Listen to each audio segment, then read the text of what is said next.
you're going to see me do it one time, and then you're just going to go, yeah, no, this is garbage, and I can't let him do that anymore. Kind of like when I got out of putting dishes away. Jesus. One of those people. It's not one of those people. It's that I honestly try, and then I'm like, yeah, this is good. I like this. It's not that I go into it going, oh, I'm going to purposefully do this badly so people won't let me do things. It's that I go, no, this makes sense. I like this. This is good. And then people are like, why are you like this? Why You would have you, ADHD. why would you stack the biggest pot on top of the smallest one and then put all the other pots in the biggest one, but not the smallest one? So that you can grab that one easier when you're going to Yeah, make something. well, So the you can just take one out. And that's it. Well, the reason is because we don't use the small one. So I just reach down and grab the pots as I need. And if I don't use one, it just stays on the bottom. Instead of doing this Russian nesting doll thing every time. Every time. Get therapy. Everybody get therapy. It's super, super good. Is that what this month is going to be? Just Dice's therapy month, Jesus week. I'm gonna say We can't do a whole month of dice therapy. Let's see what December has to hold, and we'll talk about Dice's snapping. What did you call it? Burning out. We'll talk about Dice's burnout in December. Yeah. Burning out is different than snapping. Burning out is you get very tired and fatigued and just slowly fade away. Snapping denotes a more violent and hostile. I'm about to say I break. can't go postal. I'll be the only one in the office. How do you stack your pots? I've actually seen your dishes. I don't think they get put away often.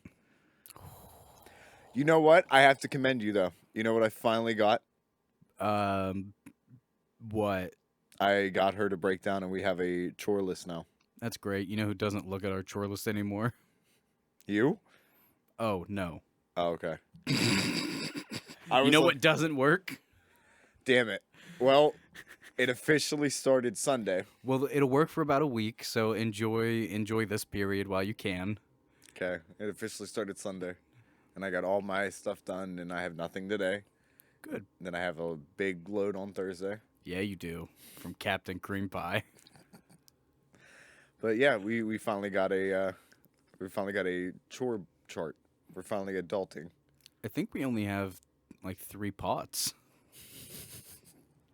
So there's 2 pots that we have that are stacked on top of each other, and I have a little strainer that fits into the top pot as well, and they just all slide neatly in there.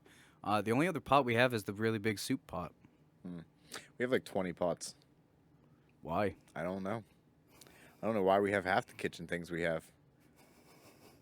Well, I mean, it kind of makes sense, you know. Dot's a baker. She bakes things. You need to have lots of different instruments of baking. Mm-hmm. I don't know if you need 20 pots. But I mean, granted, we came together, so like we moved in together, so we had each other's pots, but we gave away a lot of stuff. Like a lot. And a lot of it was mine. Yeah, that happens. Oh, yeah. I'm aware of that portion.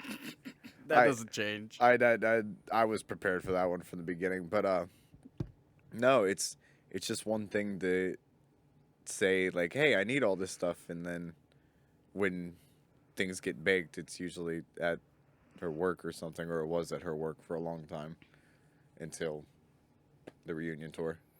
I was gonna ask if Dot likes to collect tchotchkes, but I have seen firsthand that she very much does.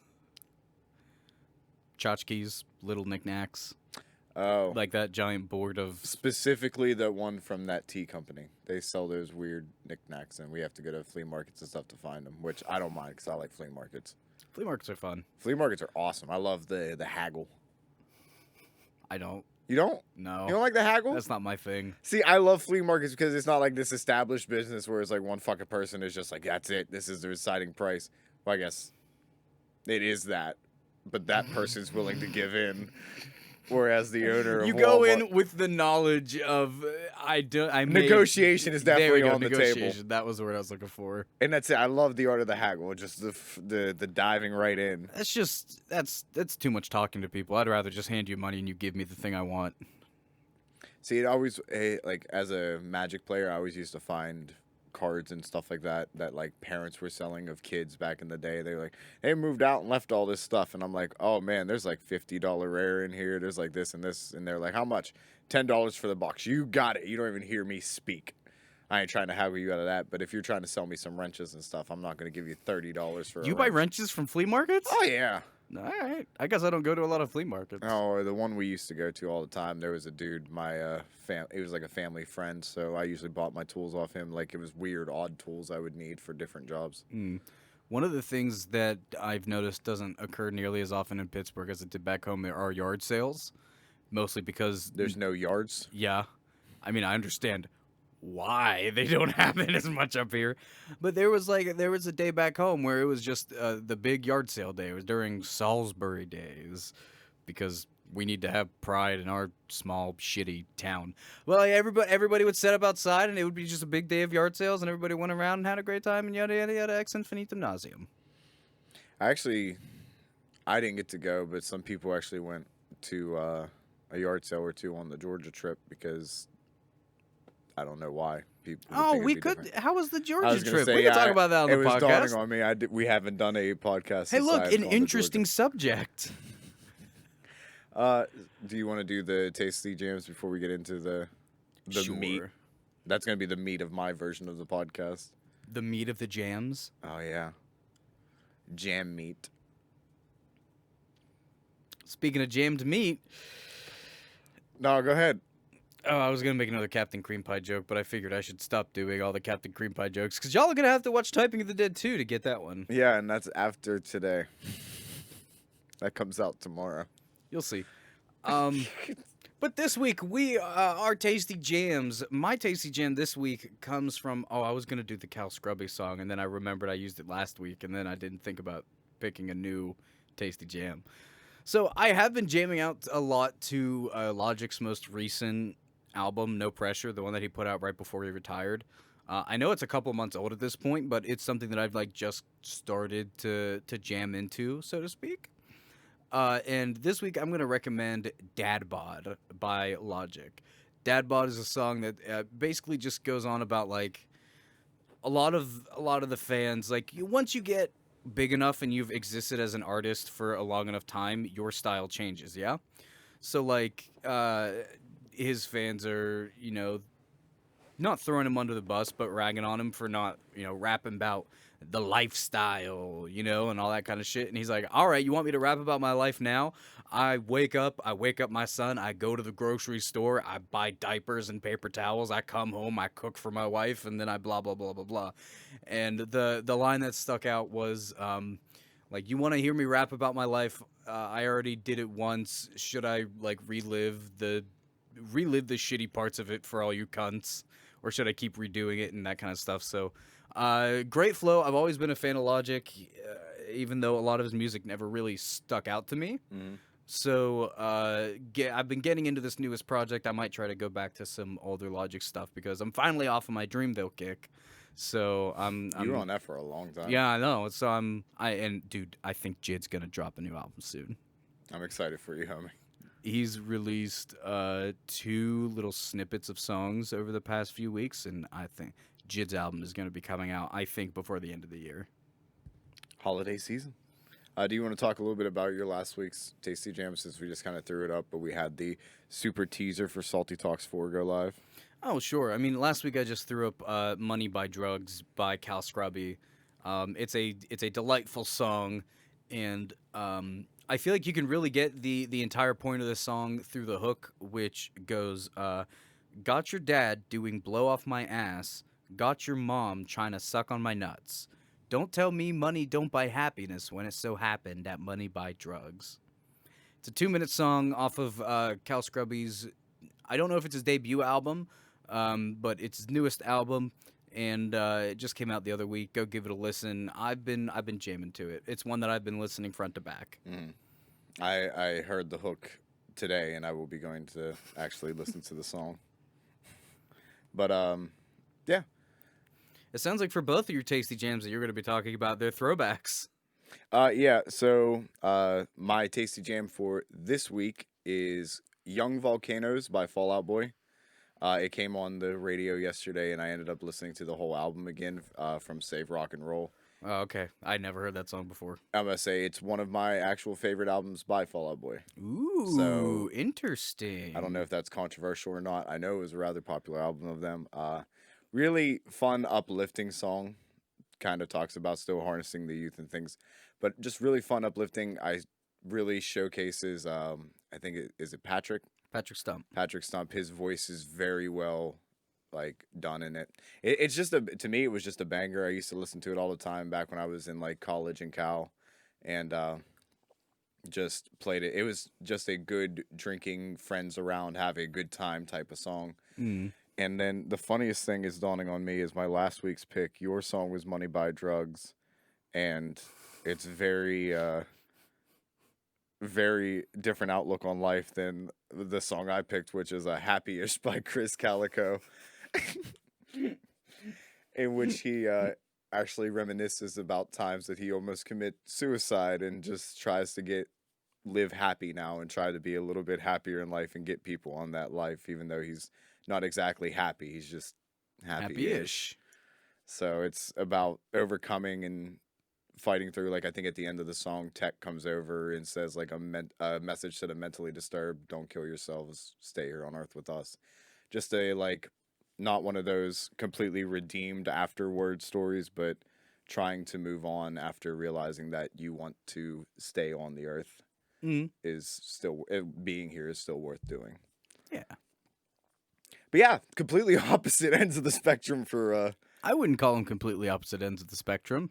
yours. Well, I haven't heard yours, so I can't say I know it. But yours sounds a lot more like living life to the complete fullest. It's a punchline song. It's That's very fair. much a punchline The- song about drugs. The hook is very much a punchline. But no, yeah, those were my two picks. So, Young Volcanoes if you're drinking with your buddies, Happy-ish if you want to hear a good singer perform a good song. Just listen to my music because I have the better taste, anyways. So, how was your Georgia trip? Uh, so we went out to Georgia for her sister's wedding. Spent about 4 days there. Did you dress up all fancy? Kind of. Did you dress up all fancy? Like I didn't wear a suit or anything, but it Oh. was nice. Did my hair a little bit, stuff like that. Whatever's up there to do. But we went out. The place we stayed at was fantastic. It was beautiful. It had a theater room. It had a downstairs Did you basement. Airbnb it? Yeah. Mm. It was fantastic, dude. It could be the salty house immediately. Oh, I remember you texting us that. Not a question. The game It room. would require, moving to Georgia. Yeah, but just a house this size, dude. We could fight and not see each other for a week and never leave the house. We could have quarantined, fought, never seen each other for a week. Perfect. It's a perfect house. It had a huge game room that had, and Chia won't hear this and it's sad, but it had an arcade machine that had like fights. It was like a fight stick that was nailed into wood, Mm. and it had over 1,000 different old school arcade games. Nice little meme cabinet. Me and Dot beat the Simpsons arcade beat 'em up, side scrolling beat 'em up game, front to back because you could actually play through it all because it doesn't eat your quarters. I think it's a meme cabinet, not a meme cabinet. Game cabinet. A meme cabinet. It's specific. Because it's an acronym for something. Either way, it was a fight stick that plugged into the TV, and it let you play all the old school games, like from, like I said, the Simpsons arcade game, Teenage Mutant Ninja Turtles, to all the like old fighting games like Street Fighter, King of Fighters, Capcom versus Marvel, all kinds of stuff. Like anything you've seen in an arcade cabinet, which we talked about in the coming episode tomorrow, it was there. It had a big pool table, which I got had a huge pool table. I got hustled by her dad, and also the pastor was a pool shark. Because her dad was like, I ain't played pool in 18 years. And I was like, okay, so this should be fun because I only play good when I'm drinking and I'm sober. So this will be fun. And he destroyed me. And then the pastor came and stayed at the house for a night or two, and he spent his entire life in a pool hall for a long time because this dude was popping balls, spinning around, like doing the tricks I look up on YouTube, and I was like, oh, I only won 2 games the entire time I was there, and both of them are because both players scratched on the 8 ball, Oof. and I only won off technicalities. Oof. Sadly, we didn't get to spend a lot of time together. She had to do a lot of prepping and stuff for the wedding. I can imagine. She was the maid of honor. She was the maid of honor. She was also saving some baking catastrophes. The cake they got when they got it had a dent in it. So she had to save that. She had to save her mom's cookies that she made. And the only reason I'm saying this so confidently is I know none of her family listens to this podcast. Only the one where we shared the proposal stories. Yeah, as long as I don't put a title that's like, my trip to Georgia, I'm sure I'll be fine. Dice's favorite Georgia moment. It was honestly fun. Like, it was, the family was a blast. Was it legitimately fun or honestly fun? It was honestly fun.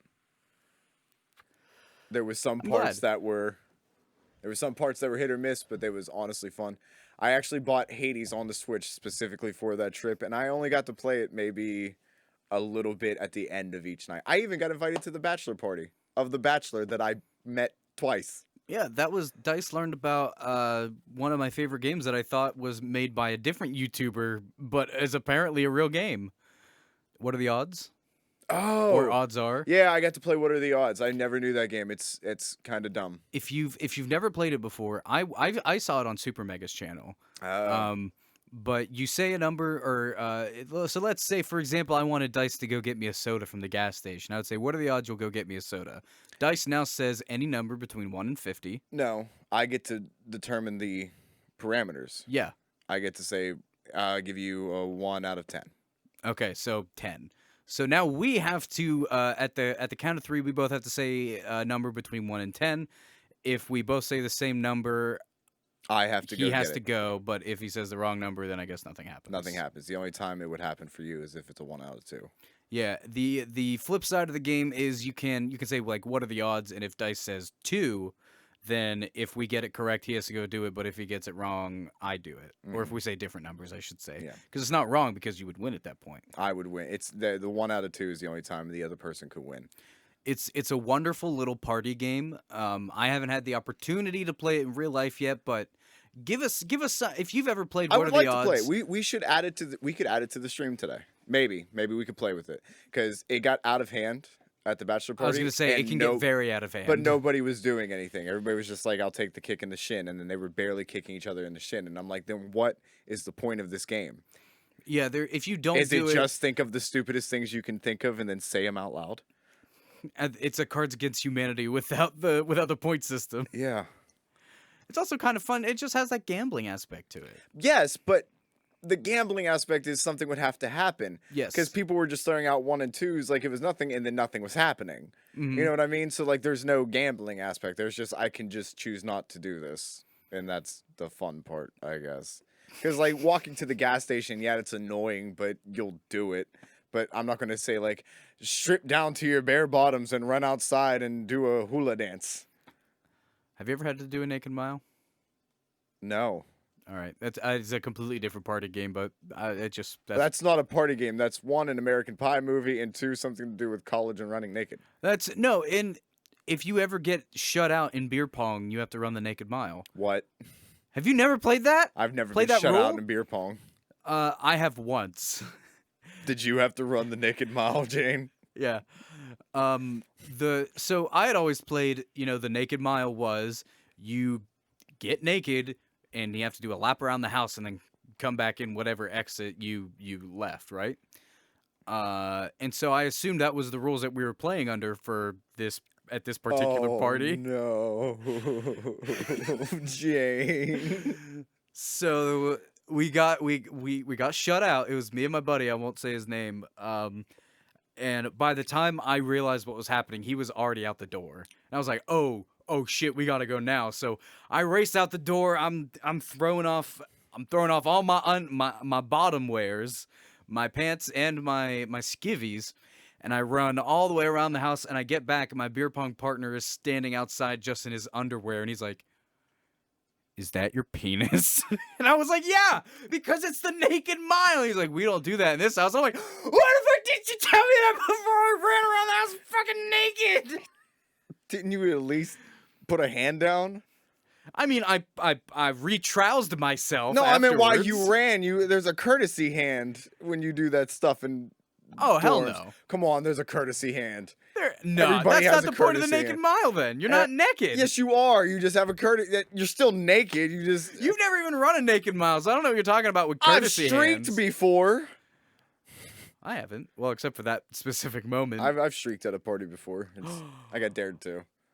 See, and you followed through on it. Yeah, but it wasn't what are the odds, and I didn't lose at beer pong. I just got dared to streak, and I had one too many. Oof. I don't think. Have you ever been skinny dipping? Yeah, I multiple times. I haven't. It's cold. Insert joke about chunky dunk here. What? I'm a little larger, so I don't skinny dip. I chunky dunk. Oh, I was gonna say like. Oh, I get it now. I'm sorry. My brain was like, what the hell image is Chunky Dunk? Now you can envision it very well. Yeah. But no, have you Like that version of my soft, shitty body sliding under the water. I was about to say, like, a couple of times I've gone skinny dipping has involved some gentlemen about your size. So, I don't know. I don't like being naked in front of other people. hi, Panda. I mean, one specific person. One specific person. That's fair. I was just a little bit more careless back then. Free-spirited. A bunch of people was just like, let's hop in this place naked. And I went, yeah. That makes sense to me. I was like, I'm not naked. But I could be naked. So let's jump in. God damn, this is the best logic I've ever heard. Why would I wear clothes when I wouldn't have to wear clothes? I was of total legal drinking age at the time as well. Definitely was totally legal drinking age. 100%. I mean, your chances of skinny dipping go down considerably as you get older. Oh, yes. Oh, I would not do it now. I'm afraid of my own body. It is betraying me as I grow. And I use grow very lightly because I haven't grown since 7th grade. No, I've actually I haven't really grown outward either way since like high school. I've been like around, but I've been between 230 and 250 for like since I was, I don't know, probably 16 or 17. See, my worst weight was 230, but I'm shorter than you a little bit, so it By didn't. like an inch. Yeah, but it didn't look good on me. I'm 5'11", and those are two different measurements. Wait, what are you? You're not. I mean, 5'11". I'm 5'5". I was like, you are not 5'5". I'm 5'5". You have to be 5'6". No, I'm like 5'5", bro. Then we are the same height. Well, I'm just fatter than you are. Well, I didn't wear it well. Like, when I was fat, Wait, what? I'm saying like maybe it's because you're not fat. Let's get that on the table because I'm not going to say that. That's rude. But I've known you all my life that I've known you. You've been a larger fellow. When I was 230, I don't think I looked fucking good fat at all. Like, you wear fat well. I don't. And I still have some, and I hate it. So I wear really thick sweaters. And Thanks, I guess. But I don't know how to make this sound more like Neither do I. But like I love you and everything you are. And he said it. He said it. you're perfect in my eyes. Oh my, no, that's too much. Too hallmarky. Did you know that? So you know the song "Yankee Doodle Went to Town Riding on a Pony, Stuck a Feather in His Cap, Called It Macaroni" and all that shit? Did you know that was a song to against, I believe it was Revolutionary War soldiers who were trying to look fancy? And the word macaroni originally in France, like way hundreds of years ago, was a style of dress and fashion. It was when like the big pompous wigs were a thing, and for like a decade in France, it was considered like very fancy fashion to dress with large wigs, very tight clothing, very effeminate or androgynous dress, we'll say. And then the following decade marked everybody like bashing on that fashion sense, and so the term was called macaroni, and so it was like, you know, you seem to dress fancy, but you're macaroni, man. Like you look like shit. You're dog shit. So in that song, you know, they're using macaroni to be like, stuck a feather in your cap. Oh, you think that's fancy? Oh, you guys are just a bunch of peasants. Come back. The reason that I thought of that was I was like, what is this segueing off? It's really, this. really quite an interesting fact. And I would like to bring back the insult of calling somebody macaroni. Absolutely. However, comma, what it was more referring to, I was talking to Xander about this when we were I during don't our like last where big this recording pivoted. day, and I started going over, where macaroni started being used as like an offensive term for those who dress effeminate. And he's like, "Oh, you mean like?" And I was like, "Yeah." So can't put that part in. That's why I said you could put the first part of it in, but Oh. probably not the second part. Oh, And I was like, "Yeah, you're right." yeah. But I can't say that word. Also, macaroni. It's not my word. So macaroni's offensive. I think macaroni would be offensive to say. I think it would be the equivalent of the F word from the Collector review. But like, I wouldn't. You should go watch that now on YouTube. Yeah. Unless you're in Brazil. Sorry, you can't watch it there. Yeah. Sorry, Brazil. For some friggin' reason, I don't know if we've talked about this before, but The camera angles. How does Brazil own the camera? Why is that not allowed to be shown? there's one part of our Collector review that got copyright claimed, and it was the overhead shots when we were talking about how we really like the overhead shots in the Collector, where you can really see like the layout of the house and the cat and mouse game being played out. And that one little section got hit by some copyright company in Brazil. How that part? How not the parts where I actually included music from the fucking movie? The move, like we had scenes. Surprise Handy played out in full action suspense horror. But the rail shot, the thing we praised in the movie, like the thing we honest to God went, this is my favorite part of the movie. That's what's not allowed to, you're not allowed to have happiness. Don't say you're not allowed to have happiness in Brazil. I was gonna say the rail shot is my favorite shot in most movies. My favorite movie. Inside jokes are no fun for the crowd out hand. Okay, I mean we could say the joke now. Oh, my favorite movie is porn. Oh, I've seen that. All of them. I'm pretty sure we've said that joke on stream. That's another great joke for you guys to use in everyday life. You're Yeah. welcome. When somebody asks you your favorite movie, lie. Do you have a favorite joke? A favorite joke? Yeah. It depends. It's been a while since I've told like just a joke. We normally just make spins off what somebody else says and then it's a joke and it's funny. Yeah. But like as far as like creating constructed jokes or like saying constructed jokes, I'll say that it's been a long time. No, I just know that I remember a lot of offensive jokes from back in the day, but I got actually prompted to tell a funny joke at some point in Georgia, Mm-hmm. and the only one I could think of was two guys walk into a bar. You think the second one would have saw it? And all of them gave that laugh, but it made the mood better. That's true. That's fair. I forgot about those little punchliner jokes. Two dyslexic walk into a bra. Did you hear about the? Oh, hold on. Good punchline. I'm sorry. No, I was waiting. That's for how the comedy setup. works, right? I hate you. You just walk on stage and you wait for the crowd to react. They paid to see you. You deserve the first reaction. I'm trying to remember the setup, and you keep speaking. I'm like, come on, man. Come on, you can do it. I don't think I can. Here's a. Did you hear about the what's that word? Insomniac? Oh, you turned into me. Oh, when it comes to comedy, you turn into me on most subjects. I guess. I don't know. I'm trying to remember jokes. Like, most of the jokes I remember are, like, anti-jokes. One of my favorite one of the jokes that I laughed the hardest at in my life is stupid as fuck. We were in art class in high school, and my buddy Sean came up, and he had something behind his back. He was like, "Hey, Jayne." And I'm like, "What's that, Sean?" "What's red and smells like paint?" I was like, "I don't know." And he just held up the bottle. He said, "Red paint." It was dumb. stupid. It was dumb as hell, but that was like one of the first anti-jokes that I remember hearing, and I laughed my ass off. It was followed by, what's brown and sticky? A stick. A stick. And that's it. Like, that had such a frame on this, I call it like absurdist humor. that we very much grew up on, and it's very you see it a lot in like the cartoons that we watched as well. Ed, Edd and Eddie had a lot of absurdist humor where it was just the only reason this is funny is because we think it's funny. Yeah. I mean, like you could say that about all comedy, but like constructed jokes are created with a setup and a punchline to make you laugh, and it's like this own self-contained thing.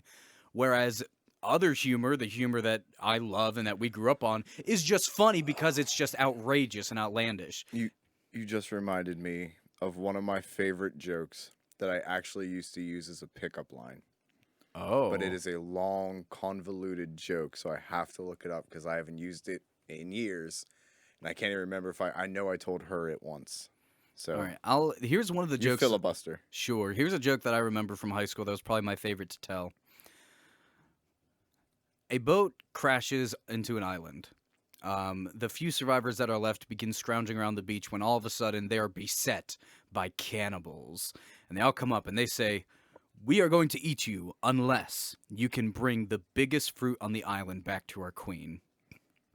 They say, okay, fine. So they all go scavenge around. The first person comes back and says, "Oh, mighty queen, I have brought you these delicious and juicy grapes so that they may please your highness."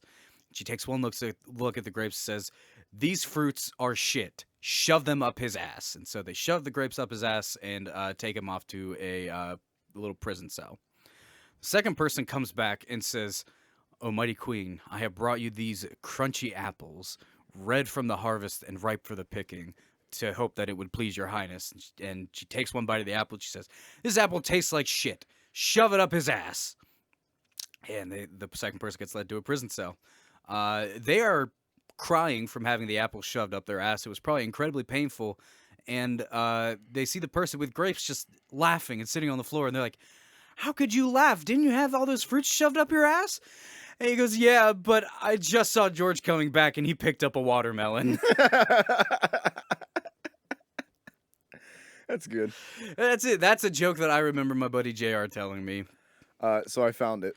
I have found the jokes, and I used to, like I said, it was a pickup line. I used to kind of text people and just send them I was like, "Hey, to break the ice, I'm gonna tell you a joke." Okay. So I always started off. It's a series of questions. So I'm gonna ask it to you. I'm so excited. Ready? 500 bricks are on an airplane. One falls off. How many are left? 499. Correct. Okay, all right. One for one, baby. What are 3 steps to putting an elephant in a refrigerator? I know this joke, but I don't know. What is it? Open the door, put an elephant in the refrigerator, close the door. All right, great, awesome. What are the 4 steps to putting a giraffe in a refrigerator? Open the door, take out the elephant, put the giraffe in, close the door. Yep. The lion throws a huge birthday party. All the animals but one go. Which is it and why? The giraffe because it's stuck in the elephant because because we put the giraffe in. The giraffe because it's stuck in the refrigerator. I gotta say, you're more excited for this than anybody I've ever told this to. I don't know. This is basically riddles, and I like riddles. Riddles get me excited. Sally swims across an alligator-infested river and doesn't get eaten. How? Is the alligator in the fridge? The alligators are at the lion's birthday party. Oh, God damn it. Sally is found dead 5 minutes later. Why? I don't know. She was hit by a brick falling out of the sky. And if that didn't work, my other favorite pickup line was... That's not a pickup line. No, that is in no way a pickup line. I always said it as a pickup thing because it was just like, hey, to break the ice, I'm going to tell a joke. And that kind of leads into the other thing is my other favorite joke or pickup line was, how much does a polar bear weigh? Oh, I know this. Enough to break the ice. Hi, my name is Dice. That's all the time we have for today. What are your favorite jokes? Leave them down in the comments. Did you use any of them for pickup lines, or was I the only pathetic person who did that? Can we do an episode where we like just tell each other riddles? We can. I would love to do a riddle episode. A little riddle diddles. I think I would not call them riddle diddles, but I think the hardest part might be just finding riddles I've never heard of. I know I know it could just be a whole episode of you telling me riddles. You'll just get frustrated. I'll just, go insane in the office like we talked about. If you want to see Dice go postal, drop some of your favorite jokes and riddles down below. You can also catch us on Twitch every single Tuesday at 7 p.m. at twitch.tv/Santi Entertainment Fun Time. We're going to be playing one of our favorite new games tonight, and so you should go back and check out the VOD if you haven't. And probably tune in because we're probably gonna be playing it a lot. Yeah, bye. Bye.